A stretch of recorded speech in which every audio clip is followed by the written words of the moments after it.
Hello সবাইকে, কেমন আছো তোমরা? নিশ্চয়ই সবাই ভালো আছো। তো এখন বাজে হচ্ছে সকাল ৮টা। তো যখন আমি ভিডিওটা করেছি, আসলে এখন অত সকাল সকাল ওঠার প্রয়োজন হয় না, কেননা মেয়ের তো এখন সামার ভ্যাকেশন, স্কুল ছুটি চলছে, গরমের ছুটি চলছে।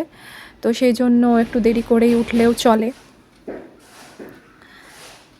তো উঠতে উঠতে তো 7টা সাড়ে 7টা এরকম বেজেই যায়। ছুটির দিন হয়তো আরেকটু দেরি হয়ে যায়।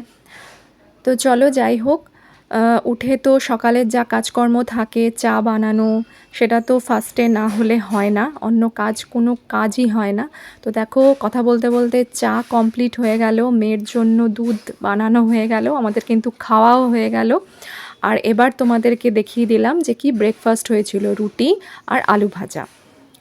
তো চলো এবার পালা হচ্ছে রান্না বান্না করার, কারণ স্কুল ছুটি কিন্তু অফিস তো ছুটি নয়, তো তার জন্য তো করতে হবে। তো ভাত এদিকে দেখো বসিয়ে দিয়েছি, আর এইদিকে কিন্তু মাছ ভাজা চলছে। তো এরপরে আস্তে আস্তে দেখাবো যে আরও কি করব, ফাইনালি দেখাবো।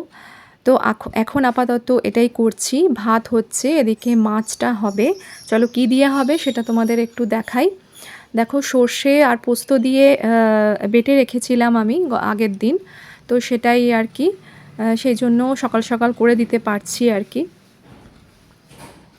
তো এই যে মাছ সর্ষে দিয়ে আমি করে নেব, কালো জিরে ফোড়ন দিয়ে দিলাম, একটা লঙ্কা দিয়ে দিলাম, আর এদিকে সর্ষে বাটা থাকলে ফটাফট হয়ে যায়। আর এদিকে সর্ষে বাটা, নুন, হলুদ এগুলো তো দিতেই হয়।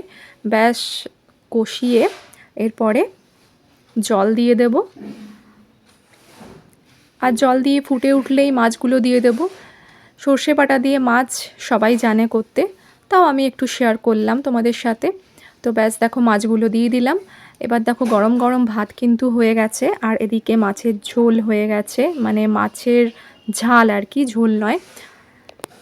এরপরে চলো এদিকে আবার অনেকগুলো বেগুন কেটে নিয়েছি, বেগুনের একটা মানে অনেক বেগুন জমে গেছে, কি করব। তো চলো বেগুনেরই একটা রেসিপি বানানো যাক। তো বেগুনগুলো কিন্তু লাল লাল করে ভালো করে ভেজে নিয়েছি।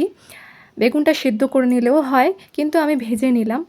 আর এদিকে জিরে, গরম মশলা ফোড়ন দিয়ে দিয়েছিলাম, আর পেঁয়াজ, টমেটো, রসুন, টমেটো আর পেঁয়াজটা একটু ভালো করে নরম করে নিতে হবে।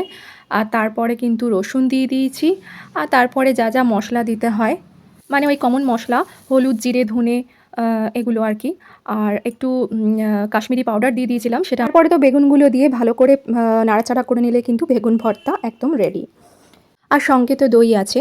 তো আজকের মতো এটাই আমাদের লাঞ্চ। ভিডিওটা ভালো লাগলে অবশ্যই লাইক কমেন্ট করো।